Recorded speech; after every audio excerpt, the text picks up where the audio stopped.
Morning students. बच्चों, आज हम हिंदी विषय में कक्षा 6 का यानी कि आपकी कक्षा का पाठ 14 बसंती हवा पढ़ेंगे। बच्चों, ये बसंती हवा एक कविता है और इसको पढ़ने से पहले मैं आपको इसके विषय में थोड़ा सा बता देती हूँ। बसंती हवा क्या होती है बच्चों? वसंत ऋतु में चलने वाली या बहने वाली हवा को ही बसंती हवा कहते हैं। यानी कि जिस ऋतु में आ रही है उसी के नाम पर बसंती हवा। तो वसंत ऋतु में चलने वाली हवा को ही बसंती हवा कहते हैं। और ये भी सोचने की बात है कि वसंत ऋतु कब आती है। क्या आपको पता है? वसंत ऋतु सर्दियों की समाप्ति पर, है ना, जब ठंड खत्म होने लगती है, समाप्त होने लगती है और गर्मियाँ आने को होती हैं, तब वसंत ऋतु आती है। समझ गए कब आती है वसंत ऋतु? सर्दियों की समाप्ति पर और गर्मियों के आगमन पर वसंत ऋतु आती है। वसंत ऋतु में बच्चों, जैसे सर्दियों में पतझड़ में बहुत ज़्यादा ठंड पड़ने से सभी पेड़ पौधों पर पतझड़ आ जाती है, उनके पत्ते गिर जाते हैं। तो वसंत ऋतु के आने पर उन सभी में नई नई कोपलें यानी कि नई नई पत्तियाँ, कोपल उसमें आने लगती हैं। इतनी अच्छी बसंत की ऋतु होती है जिसपे पेड़ पौधे सभी पर फिर से रंग आ जाता है, फिर से वो हरे भरे हो जाते हैं, है ना बच्चों।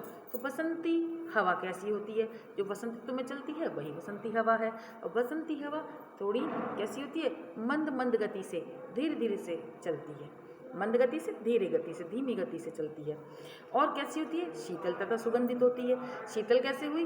क्योंकि ठंड जा रही है और गर्मी आ रही है, तो ठंड की जो ठंडक है वो उसके अंदर है। और सुगंधित कैसे हुई? क्योंकि पेड़ पौधों पर नई कोपलें आ रही हैं, नई अंकुरित हो रही हैं, वो नई अंकुरण हो रहा है उन पर, नई नई पत्तियाँ आ रही हैं, तो खुशबू तो होगी ही फिर हवा में। जो हवा उनके बीच से निकल के आ रही है तो इसलिए वो सुगंधित भी हो गई है। समझ गए आप कैसी है? तो धीमी गति से चलती है, दूसरे कैसी होती है? वो ठंडी होती है, शीतल होती है, शीतलता प्रदान करती है। ज़्यादा सर्दी में तो बहुत ठंड वाली, वो तो कोहरा धुंध अलग होती है, लेकिन इसमें ठंड की जो ठंड जा रही है उसी के कारण थोड़ी ठंडक आ जाती है, शीतलता आ जाती है, इसलिए ये शीतल भी होती है। तीसरा पॉइंट ये बच्चों आपका एक क्वेश्चन बन के आएगा, आप ध्यान से वीडियो देखेंगे तो आपको आंसर निकल जाएगा। तो कैसी होती है? सुगंधित भी होती है। सुगंधित क्यों होती है? क्योंकि जो नई नई पौधों पर, पेड़ पौधों पर जो नई पत्तियाँ, नए फूल आए हैं, उनसे होकर गुजर रही है तो उसमें उसकी सुगंध आ गई है। समझ गए आप कैसी होती है? तो अब हम जाने बसंती हवा के विषय में हमें थोड़ी बहुत जानकारी हो गई है। आइए अब हम अपनी इस पोएम को बच्चों, इस कविता को बच्चों आरंभ करते हैं। अब आप समझ गए होंगे बसंती हवा इस कविता में क्या बताया गया है। बसंती हवा की विशेषताएं और बसंती हवा के विषय में ही बताया गया है। मैंने आपको ये भी बता दिया ये कब आती है? सर्दियों की समाप्ति पर। अब तो सर्दियाँ आएंगी बच्चों, और जब ये सर्दी समाप्त होगी, है ना, और गर्मियों का आगमन होगा, उस गर्मियों के आगमन मतलब आने का संदेश देती है ये कौन? बसंती हवा, बसंत ऋतु में बहने वाली हवा बसंती हवा। ठीक है, आइए अब आप जान गए होंगे कि बसंती हवा क्या होती है। जो हमारी कविता का शीर्षक यानी कि नाम जो है बसंती हवा, तो उसी के विषय में ये सब कुछ बताया गया। आइए बच्चों अब हम अपनी इस कविता को आरंभ करते हैं। देखिए, बसंती हवा, पाठ 14 है हमारा, बसंती हवा, दिव्य भारती से। तो बच्चों देखिए, हवा हूँ हवा में, बसंती हवा हूँ, सुनो बात मेरी अनोखी हवा हूँ। कौन कह रही है? ये बसंती हवा कह रही है। तब तो हम जान गए होंगे, अपने विषय में बता रही है ये। बड़ी बावली हूँ, बड़ी मस्त मौला, ठीक है, नहीं कुछ फिक्र है, बड़ी ही निडर हूँ, जिधर चाहती हूँ उधर घूमती हूँ, मुसाफिर अजब हूँ, मुसाफिर अजब हूँ, न घर बार मेरा, न उद्देश्य मेरा, न इच्छा किसी की, न आशा किसी की, न प्रेमी न दुश्मन, जिधर चाहती हूँ, ये देखिए, जिधर चाहती हूँ उधर घूमती हूँ, हवा हूँ हवा में, बसंती हवा हूँ। साफ बता रही है ये कि मैं बसंती हवा हूँ। अपने विषय में उसने सारी अपनी विशेषता बताई है। अभी हम स्पष्ट रूप से और विस्तार से पढ़ेंगे। सबसे पहले हम किसी भी कविता को लिखने से पहले, उसका पैरा लिखने से पहले हम उसका संदर्भ बताते हैं। संदर्भ में बच्चों क्या बताते हैं कि हमारी कविता ये कहाँ से ली गई है ना। पुस्तक का नाम बताएंगे और अपने पाठ का, अपनी कविता का नाम बताएंगे। और इसके कवि कौन हैं हम ये भी बताएंगे। किसमें? संदर्भ में। संदर्भ का मतलब होता है परिचय देना, समझ गए आप? संदर्भ क्या होता है? परिचय देना। तो परिचय दे देंगे हम, कहाँ से हमारी ये कविता की लाइनें पंक्तियाँ ली गई हैं, कौन उसके रचयिता हैं, कवि हैं, और कौन से पाठ से ली गई है और कौन सी हमारी पुस्तक से ली गई है। ठीक है। संदर्भ के बाद आता है प्रसंग। बच्चों प्रसंग में क्या करते हैं? प्रसंग का मतलब उसमें क्या बात बताई गई है, प्रसंग का मतलब क्या बात चल रही है, उसमें क्या प्रसंग चल रहा है। प्रसंग का मतलब ये क्या प्रसंग चल रहा है, क्या बात चल रही है, क्या बात बताई गई है। तो जब हम कविता को पढ़ लेते हैं तो हमें पता चल जाता है कि इसमें ये बात बताई गई है, तो उसे हम छोटा करके संक्षेप में, इन शॉर्ट में प्रसंग में लिखते हैं। समझिए बच्चों। अब आगे आइए, अब हम इसका भावार्थ पढ़ेंगे। क्या कह रही है ये बसंती हवा? देखिए देखिए बच्चों, बसंती हवा क्या कह रही है कि हवा हूँ, हवा में वो अपने आप को बता रही है कि मैं हवा हूँ। और कैसी हवा हूँ? बसंती हवा हूँ, यानी कि बसंत ऋतु में चलने वाली हवा हूँ। अपने विषय में बता रही है, अपना परिचय दे रही है कि मैं हवा हूँ। हाँ, मैं हवा हूँ, लेकिन कौन सी हूँ? बसंत ऋतु की हवा हूँ, बसंती हवा हूँ, बसंत ऋतु में चलने वाली हवा हूँ।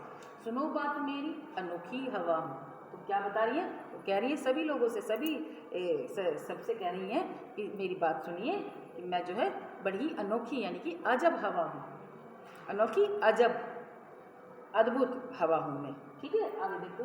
बड़ी बावली हूँ, बड़ी मस्त। बोला, अब बता रही क्या अनोखापन है मेरे अंदर, तो मैं बड़ी बावली हूँ।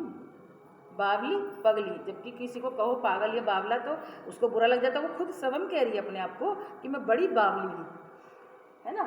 यानी कि जैसा मन आता है वैसा करती हूँ। अपने विषय में बता रही है हवा कि बड़ी बावली हूँ, बड़ी मस्त। मोला अनोखी भी है ना, अद्भुत है, अजब है। तो अपनी विशेषता बता रही कि अद्भुत कैसे हूँ मैं, कि बड़ी बावली हूँ, बड़ी मस्त मोला।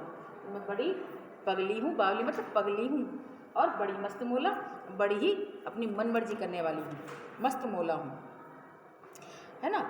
आज़ाद और मस्त स्वभाव वाला जो इंसान होता है वो मस्त मोला कहलाता है, यानी कि जैसा मन में आया जो कुछ करना है वही करती हूँ, मस्त मोला, मस्त हूँ बिल्कुल। किसी बच्चे को कहते हैं बड़ा मस्त है, मस्त मतलब अपनी मर्जी करने वाला, अपनी मन मर्जी करने वाला, अपनी आज़ाद रहने वाला, है ना। तो वो कह रही है कि बड़ी बावली हूँ, कि मैं बड़ी पगली हूँ और बड़ी मस्त मोला हूँ। मस्त मोला, आज़ाद और मस्त स्वभाव वाली हूँ। नहीं कुछ फिक्र है, बड़ी ही निडर हूँ। मस्त मोला का यही होता है कि उसे कोई फिक्र नहीं होती, कोई चिंता नहीं होती, मस्ती में अपनी ज़िंदगी व्यतीत करता है। तो वही बात आगे कह रही है कि नहीं कुछ फिक्र है, मैं बड़ी ही निडर हूँ, कि मुझे किसी चीज़ की चिंता नहीं है, फिक्र नहीं है, बड़ी ही निडर हूँ, और मैं बड़ी निडर हूँ, मुझे किसी का भय भी नहीं है, डर भी नहीं है। जिधर चाहती हूँ उधर घूमती हूँ, मेरा मन जहाँ करता है मैं उधर ही को बहने लगती हूँ, उधर ही को घूम जाती हूँ। मुसाफिर अजब हूँ, न घर बार मेरा। मैं जो है मुसाफिर भी अनोखी हूँ। अजब माने अनोखी, बताया था ना, अनोखी माने भी अजब, अजब माने अनोखी, अनोखी माने अजब, अद्भुत। तो वो कह रही है कि मैं जो मुसाफिर यानी कि यात्री, राही, कैसी हूँ? अजब, अजब हूँ, अद्भुत हूँ, अनोखी हूँ। न घर बार मेरा, मेरा घर बार कोई नहीं है। जैसे यात्री होते हैं ना, मुसाफिर होते हैं, राही होते हैं, उनका कोई घर बार नहीं होता। जब वो यात्रा पर निकलते हैं तो किसी भी धर्मशाला में, किसी भी गेस्ट हाउस में, किसी भी स्टे करने वाली जगह पे रुक जाते हैं, फिर अपनी यात्रा रात काटने के लिए रुक जाते हैं मुसाफिर, फिर अगले दिन सुबह होती अपनी फिर यात्रा पर निकल जाते हैं। तो उसी तरह से इसलिए उन्होंने अपने आप को मुसाफिर कहा है। ये भी क्वेश्चन मिल सकता कि बसंती हवा ने अपने आप को मुसाफिर क्यों कहा है। जैसे मुसाफिर होता है ना, को उसका काम जो होता है चलते जाना, जब तक उसकी मंजिल ना मिल जाए चलते जाना। लेकिन मुसाफिर की भी एक मंजिल होती है, वो कहने मेरी तो कोई मंजिल नहीं है ना, मेरा कोई घर बार है। ठीक है, अजब मुसाफिर हूँ, इसलिए मैं अद्भुत मुसाफिर हूँ। मुसाफिर देखे होंगे, एक ना एक टाइम पे जाके, एक समय पे जाके उनको भी अपनी मंजिल मिल जाती है ना, अपना लक्ष्य मिल जाता है। पर मैं अजब मुसाफिर हूँ, मैं अनोखी मुसाफिर हूँ कि मेरा कोई लक्ष्य नहीं है, मेरा कोई घर बार नहीं है, मुझे कहाँ जाना है कुछ नहीं पता। बड़ी मस्त मौला हूँ, जहाँ चाहे उधर चली जाती हूँ, जहाँ चाहे रुकती हूँ, जिधर चाहे मुड़ती हूँ। वो अपना स्वभाव बता रही है कि इसलिए मैं एक अजब मुसाफिर हूँ, अद्भुत अनोखी मुसाफिर हूँ। मुसाफिर यानी कि राही या यात्री। न घर बार मेरा, वही आ गई बात कि मेरा कोई घर बार नहीं है। एक मुसाफिर का, एक यात्री का, एक राही का कभी ना कभी तो अपने घर पे पहुँचता है वो, है ना। यात्रा करते करते कहीं तो उसकी समाप्ति होती है यात्रा पर। वो कह रही मेरी कोई यात्रा की समाप्ति नहीं है, मेरा कोई घर बार नहीं है, इसलिए तो मैं अद्भुत मुसाफिर हूँ, अद्भुत राही हूँ, अद्भुत यात्री हूँ। आगे देखिए, न उद्देश्य मेरा, न इच्छा किसी की, न आशा किसी की। यानी मेरा कोई उद्देश्य नहीं है, मेरा कोई लक्ष्य नहीं है। कि जैसे मुसाफिर को या किसी को भी कोई लक्ष्य अपना सामने होता है तो हमें उसे प्राप्त करना होता है। वो कह रहे मेरा कोई लक्ष्य नहीं है, मुझे तो सिर्फ बहते जाना है, चलते जाना है, जैसे भी जाना है, जिधर भी जाना है, बहुत मस्त मौला हूँ। आगे देखो, ना इच्छा किसी की, मेरी किसी को प्राप्त करने की, कुछ प्राप्त करने की इच्छा भी नहीं है, न आशा किसी की, ना मुझे कोई आशा है, ना मुझे कोई उम्मीद है किसी चीज़ की। यानी कि मैं, ना तो मेरा कोई लक्ष्य है, उद्देश्य है, ना मेरी कोई इच्छा है, ना ही मैं किसी चीज़ की कामना करती हूँ, आशा करती हूँ। आगे चलो, न प्रेमी न दुश्मन, जिधर चाहती हूँ उधर घूमती हूँ। तो मेरा ना तो कोई प्रेमी है, ना ही कोई दुश्मन है, मेरा मन तो जिधर करता है मैं उधर ही को बहने लगती हूँ। क्योंकि बच्चों, ये तो आप सबको पता है कि जो प्राकृतिक चीज़ें हैं वो सभी के लिए उपलब्ध हैं। सूर्य अपनी रोशनी सबको देते हैं, बारिश होती है, वर्षा सबको मिलती है। तो ये ऐसी चीज़ें, प्राकृतिक चीज़ें जो हैं वो सभी के लिए होती हैं, वो किसी से भेदभाव नहीं करती। ऐसा नहीं है कि कोई उनका, किसी को ज़्यादा प्यार करती हैं और किसी से दुश्मनी रखती हैं, कि जिसे ज़्यादा प्यार करती हैं उसे तो ज़्यादा दे दिया, ज़्यादा रोशनी सूर्य देवता ने दे दी, है ना, और जिससे दुश्मनी रख रही हैं उन्हें बिल्कुल भी नहीं। ऐसा नहीं होता। प्राकृतिक चीज़ें सभी को समान भाव से देखती हैं और समान भाव से ही उन्हें अपनी चीज़ें देती हैं। तो यही बात वो यहाँ कह रही हैं कि न प्रेमी न दुश्मन, जिधर, ये देखो, ये देखो, न प्रेमी न दुश्मन, जिधर चाहती हूँ उधर घूमती हूँ। तो ना तो मेरा कोई प्रेमी है, ना ही मेरा कोई दुश्मन है, मैं तो जिधर चाहती हूँ उधर को घूम जाती हूँ। नहीं तो वास्तव में क्या होता है, जब हम किसी से प्यार करते हैं तो उसी के लिए ज़्यादा चीज़ उपलब्ध कराते हैं, उसी को ज़्यादा चीज़ देते हैं, और जिससे हमारी शत्रुता होती है, दुश्मनी होती है, उसका हम ध्यान भी नहीं करते। लेकिन वो कह रही मेरे साथ ऐसा नहीं है, मैं तो जिधर मेरा मन करता है उधर को बहने लगती हूँ। इसलिए ना तो मेरा कोई दुश्मन है, ना ही मेरा कोई प्रेमी है। आगे देखते हैं, हवा हूँ हवा में, बसंती हवा हूँ। फिर कह रही हैं कि मैं तो हवा हूँ, हाँ मैं हवा हूँ, और कैसी हवा हूँ, मैं बसंती हवा हूँ।